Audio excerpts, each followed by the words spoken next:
Então, Fernando Brito, que ele é aposentado e depois de 29 anos trabalhando como bancário, resolveu abrir um hostel. Exato. A família tinha um imóvel desocupado e aí as ideias surgem, né? Fisicamente, a estrutura do imóvel, ela favorecia bastante essa possibilidade de transformá-la num hostel. A localização, principalmente, porque é um imóvel no início da Pajuçara, a 200 metros da praia, e também a necessidade de dar uma destinação a um imóvel que estava fechado há quase 2 anos. A gente percebe que os hostels eles têm crescido, mas aqui em Maceió ainda é um desbravamento, né? Porque tem poucos.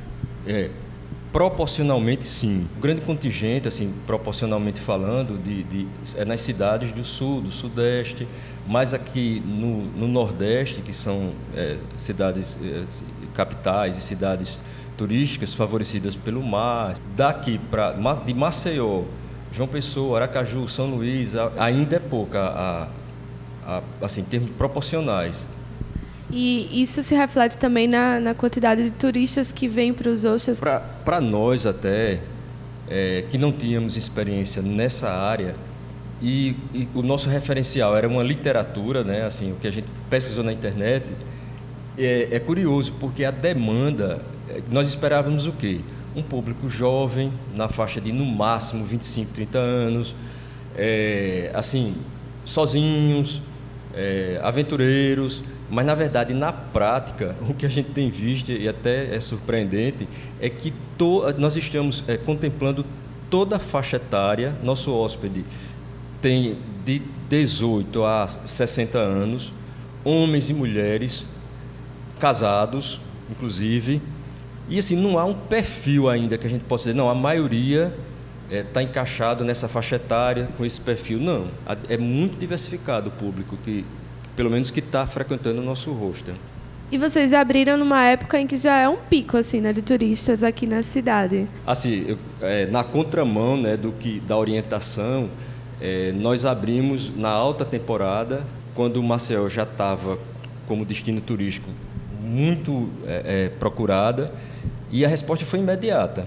Nosso primeiro hóspede foi um professor de História, que ele veio fazer um trabalho aqui na universidade, e justamente um perfil totalmente diferente do que a gente esperava, né? Porque ele veio realmente para trabalhar, ele só fazia dormir lá no hostel. E à noite conversava com a gente sobre história, sobre antropologia, sobre assuntos afins da área dele, né? Nada a ver com o hostel, nem com a cidade, nem com os pontos turísticos, nada disso. Acaba sendo uma troca, né? Também de experiência.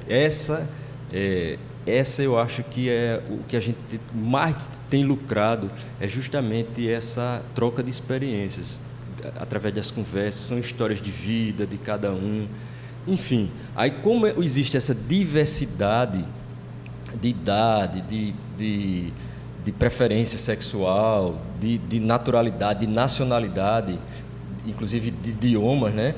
Aí é uma experiência assim única, conversar com essas pessoas, interagir, e esse tem sido, pelas avaliações, um dos nossos pontos mais fortes.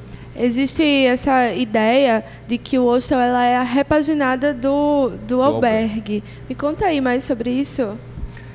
Se você for para a literatura, a história mostra isso, né? Que lá o albergue foi criado lá nos anos 20 do século passado, anos 30, e com essa finalidade de abrigar assim, pessoas que iam trabalhar em outras cidades, enfim, aí depois mochileiros que andavam as países, cidades conhecendo. E isso veio até pouco tempo, né? O albergue repaginou esse conceito, primeiro na Europa, depois veio trazendo aqui para a gente no Brasil. E hoje o hostel, ele é muito mais do que isso. A gente percebe que é uma opção de acomodação, de hospedagem, onde o custo-benefício, é claro, existe o compartilhamento, né, do quarto, do banheiro, mas o custo-benefício em relação a um hotel, ele compensa. E sem falar na socialização, porque a gente está vivendo um mundo onde as pessoas só interagem, só se encontram nas redes sociais, né, no Facebook, no Zap, no Instagram, mas a gente percebe que as pessoas continuam precisando interagir. E isso daí é também o ponto mais alto do trabalho do hostel. A gente viu alguns relatos de gente jovem que fala sobre a possibilidade, sobre como um hostel, diferente de um hotel, ele oferece uma possibilidade maior dessa interação, porque ele é menor e também parece um ambiente até mais próximo, né? E as pessoas conseguem se sentir mais à vontade para interagir, né? Exatamente. Lá nós temos pelo menos três áreas específicas de convivência, onde a gente montou ambientes assim aconchegantes, uma externa, uma interna. O hóspede lá no nosso hostel, ele aproveita o dia para sair, para conhecer as praias, para fazer passeios. Raramente eles ficam no hostel. Nós não temos piscina. Agora temos essas áreas de integração que foram criadas com essa finalidade. Então quem fica, que é o mínimo, é uma porcentagem assim, insignificante, ficam nessas áreas de convivência. Mas à noite, aí sim, elas funcionam. Porque o pessoal vem cansado do passeio, da rua, né? E aí eles aproveitam bastante para se conhecer, para se confraternizar, e às vezes sai uma bebida, assim, mas nada de excesso que atrapalhe. Elas funcionam, as áreas de convivência. Como é que você avalia essa experiência? Você que trabalhou como bancário por tantos anos e agora está em uma área totalmente diferente. Como é que é essa experiência? Vanessa, é o seguinte, o que muda o trabalho, eu acredito que é maior. Eu acredito que é bem maior. A responsabilidade de tudo dar certo. No trabalho de bancário, apesar de eu ter atuado numa área de responsabilidade, de gerência, né, de ter que apresentar os meus resultados, mas é diferente. É um cansaço gratificante. Você se gratifica e sente motivação de voltar no dia seguinte, se relacionar com pessoas. E olhe que eu trabalhei 29 anos no banco, mas a minha área era essencialmente, pelo menos a grande maioria do tempo, interna.